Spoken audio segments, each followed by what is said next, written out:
Ya estamos con nuestro tercer invitado del día. Él estuvo en distintas oportunidades por distintos capítulos que van sucediendo en la realidad de nuestro país. Hago referencia justamente al doctor Elías Badalasi, abogado pro vida, por una noticia que surge desde aquí, desde la ciudad autónoma de Buenos Aires en las últimas horas. Elías, te doy la bienvenida. Muy buenos días. ¿Cómo estás? Bien, bien, Sergio. Muy buenos días también para vos. Muchas gracias por esta oportunidad. Bueno, la legislatura porteña, mediante una ley, adhirió al protocolo de Nación.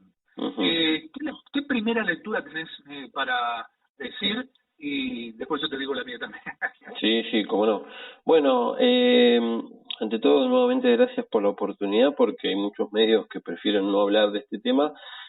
A mí lo que me llama la atención es la subordinación política que se ha demostrado en el día de ayer, y bueno, unos días atrás también, respecto de lo que es la ciudad de Buenos Aires hacia la nación.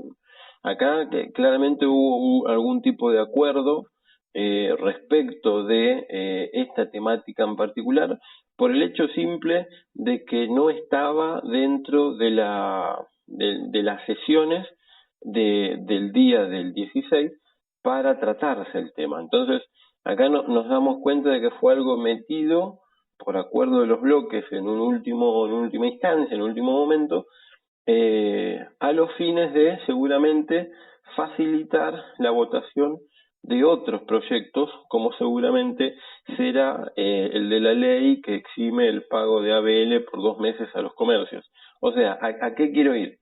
Se notó un acuerdo político muy claro y se notó nuevamente una subordinación política desde la ciudad hacia la nación, en un guiño político bastante interesante de analizar, respecto de lo que estamos hablando ahora, que es la adhesión, como decías vos, a un protocolo que es el nacional, que es el que hizo el año pasado por la resolución 1/2019 el ministro de Salud, Ginés González García. Y por otro lado, la visión que te doy desde mi lado como abogado pro vida, yo me encuentro, pero sobre todo lo digo como abogado dentro del punto de vista constitucional, me encuentro viendo de que seguramente, dentro de lo que yo he buscado, no encontré algo parecido. Debe ser la primera vez que una ley se subordina a un protocolo. O sea, vamos sobre el análisis propio de las legislaciones en sí. Todo lo que sea ley o normativa en Argentina tiene que pasar por un congreso, ya sea nacional o provincial o la legislatura de la ciudad. Ahora, todo lo que es protocolo es simplemente una resolución ministerial, es una cuestión administrativa que se realiza, que se dicta, a lo sumo se refrenda por su autoridad, pero nada más. No pasa jamás por el Congreso un protocolo. Acá lo que ocurre es un protocolo de nación que pareciera de que es tan importante que una legislatura porteña, un Congreso provincial, tiene que adherirse a ese. Primero, me pregunto, ¿no pueden crear el suyo propio? Segundo, la legislatura sabía de que tenían uno propio, ¿no podían quedarse con ese? Tercero, ¿por qué una ley, de nuevo, hablando de la jerarquía normativa, por qué una ley tiene que adherirse a un protocolo? Sí ocurre, y ha ocurrido mucho, como por ejemplo la Ley de Educación Sexual Integral, que es una ley nacional y las provincias en cada congreso provincial votan adherirse a la ley nacional. Eso es normal porque tienen la posibilidad de o crean su propia ley o se adhieren a la nacional.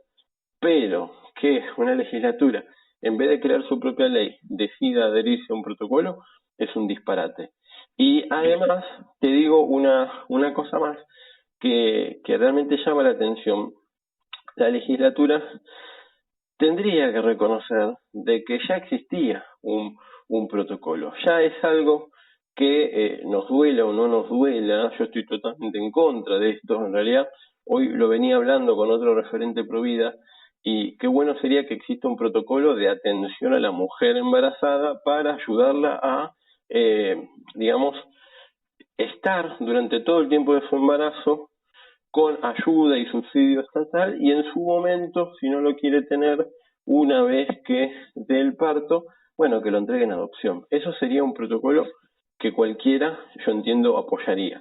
Pero un Bien, a protocolo, ver, sí. disculpame, Elías, no, te quería decir, no, porque me interesa esto que dijiste, o sea, la ciudad de Buenos Aires ya tenía un protocolo, ese protocolo, comparado con el que tiene ahora, o con el nacional, en Ujú. definitiva, que es el mismo, digo, ¿era más restrictivo? ¿Qué características tenía?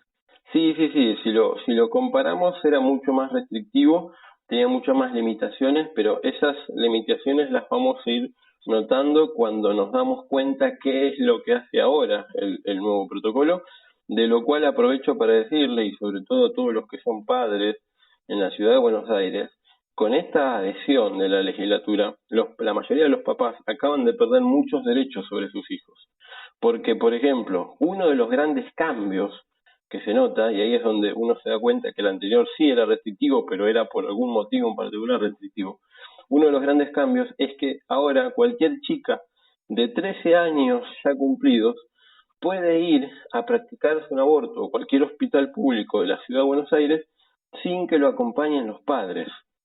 Entonces, ahí nos podemos encontrar con dos situaciones. O el violador lleva a la chica hasta la puerta del hospital y la hace entrar para abortar, o como escuché que han dicho, y esto es verdad, hay muchos abusos intrafamiliares, algún familiar lleva a la chica a la puerta del hospital, la hace entrar sola y la hace abortar. Entonces, ahí nos encontramos con cuestiones muy peligrosas, muy preocupantes, porque no se persigue al violador, no se pregunta quién fue el violador, porque se estaría revictimizando a la víctima, valga la redundancia, y eh, otra de las cuestiones es que con la simple firma de una declaración jurada ya se le reconoce que es un disparate, es una declaración jurada de violación. Ya se reconoce y se entiende sin que se investigue de una manera médica sobre la chica si fue violada o no, se cree que fue violada y directamente le practican el aborto. Entonces, alerto con este mensaje a los padres, porque sepan que cualquier hija de ustedes de 13 años en adelante ya puede ir sola a un hospital y practicarse un aborto. ¿Cuántas familias podrían encontrarse de no saber que su hija ya se practicó un aborto, por ejemplo? O que una hija muera, y como ocurrió en un caso, que fue el caso de Kayla Jones, que es una chica que tenía un par de años más, pero fue a practicarse un aborto sin decirle a su familia, terminó internada por una infección y terminó muriendo. Entonces, Sí, Elías, sí, también, este protocolo, también tiene un límite y restringe lo que tiene que ver con, digamos, las instituciones de salud, o los derechos de las instituciones de salud, ¿lo restringe también esa capacidad de movimiento o no? sí, sí, sí, sí. A ver, obviamente lo hace dentro de un punto de vista de buscar la apertura y cada vez que existan más lugares para practicar los abortos, pero si lo entendemos desde el punto de vista real, lo que hace es limita la objeción de conciencia institucional al punto tal de que dice de que no existe, de que dice de que una objeción en tal caso la puede presentar una persona pero no una institución. Acá claramente no se dan cuenta de que en nuestro país y en cualquier país hay personas en el sentido físico y personas en el sentido legal. Hay personerías que no son personas en sí, pero fuera de eso, lo que dice directamente es que no existe, a consideración de ese protocolo, la objeción de conciencia institucional. Entonces, no podría existir que una clínica diga, ya sacando el tema de los hospitales, pero que una clínica en la ciudad diga yo no voy a practicar aborto, yo no me voy a someter a este protocolo porque la objeción de esta institución o fue creada con un ideario que era preservar la vida de todas las personas. Bueno, con este protocolo no lo podría decir. Y también limita mucho la posibilidad de la presentación de objeción de conciencia de los médicos, porque lo que dice en ese sentido es que cualquier médico va a tener que presentar la objeción mucho tiempo antes de que se le presente un caso, porque si se le presenta el caso, lo va a tener que tratar directamente. Si no, hay sanciones directamente, puede llegar a tener inhabilitada la matrícula si no lo trata en el momento. Mm. Yo lo que estaba viendo, que porque me quedé pensando también en lo que dijiste, esto de una resolución que se adhiera a una ley cuando en el derecho habitualmente es una ley que saliera otra, que Claro. hablamos de distintas jurisdicciones. Digo, yo eso, más todo lo que uno está informado y comentaste, a mí me huele que sí, que acá hay un acuerdo político.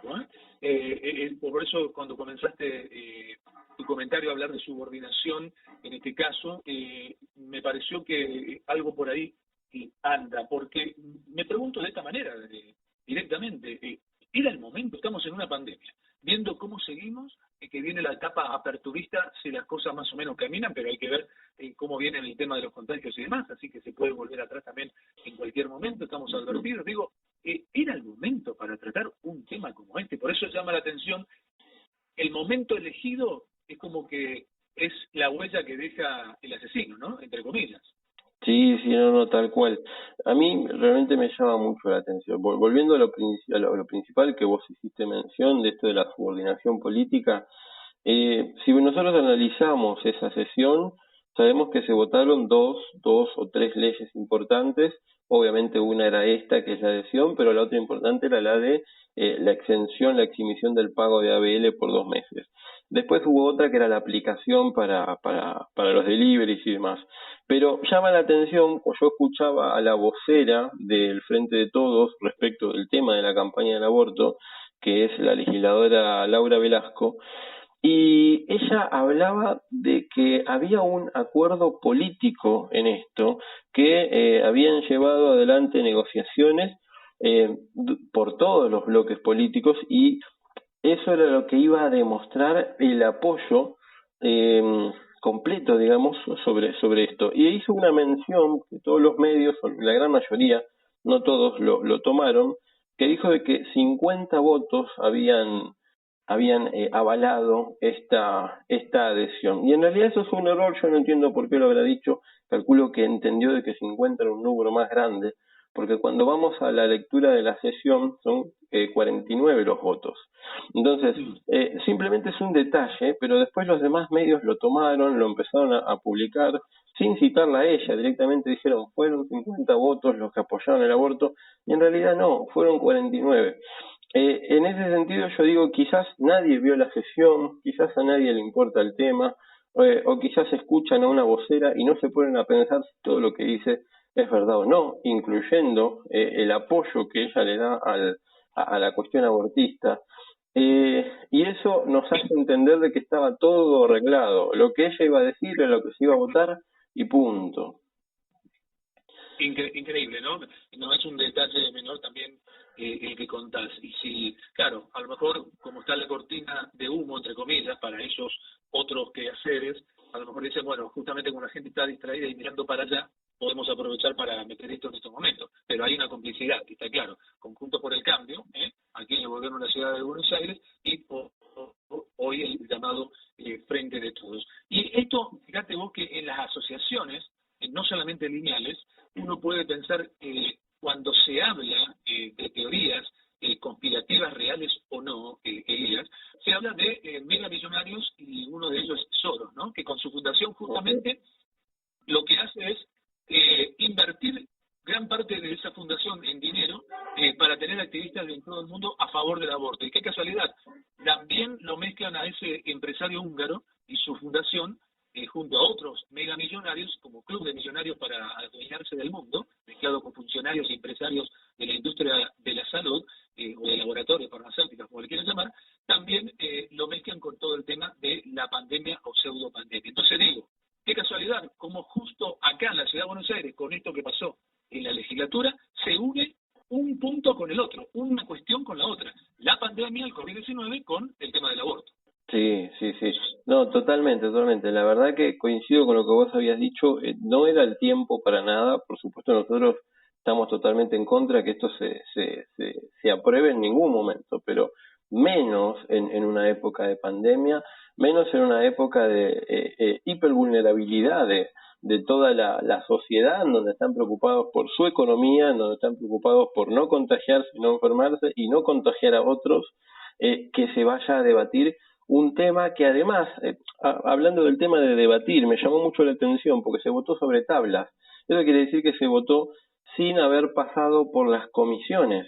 Y yo creo que una adhesión a un protocolo tan importante, del cual nosotros nos oponemos, pero tan relevante como es el de ILE, tuvo que haber pasado mínimamente en la legislatura porteña por las comisiones de salud y por la comisión de la mujer. Y no pasó, no pasó delante, se votó sobre tabla. Otro detalle muy claramente, insisto, en la línea y en el camino de observación que estamos haciendo con respecto a esta decisión de la legislatura porteña. Elías, estamos en el final, solamente por sí o por no, porque ya no tenemos más tiempo. Digo, este protocolo también conlleva un instructivo, ¿no? Sí. El protocolo de por sí es un instructivo. Sí, yo había hecho un análisis en su momento, pueden buscarlo en YouTube o en Facebook, ahí está explicado parte por parte. Perfecto. Elías, muchísimas gracias por haber participado una vez más en ni más ni menos aquí de Radio Real Politécnica de La Plata. No, por favor, gracias a vos. Saludos a todos. Un abrazo muy grande. Bueno, ha sido el doctor Elías Badajoz.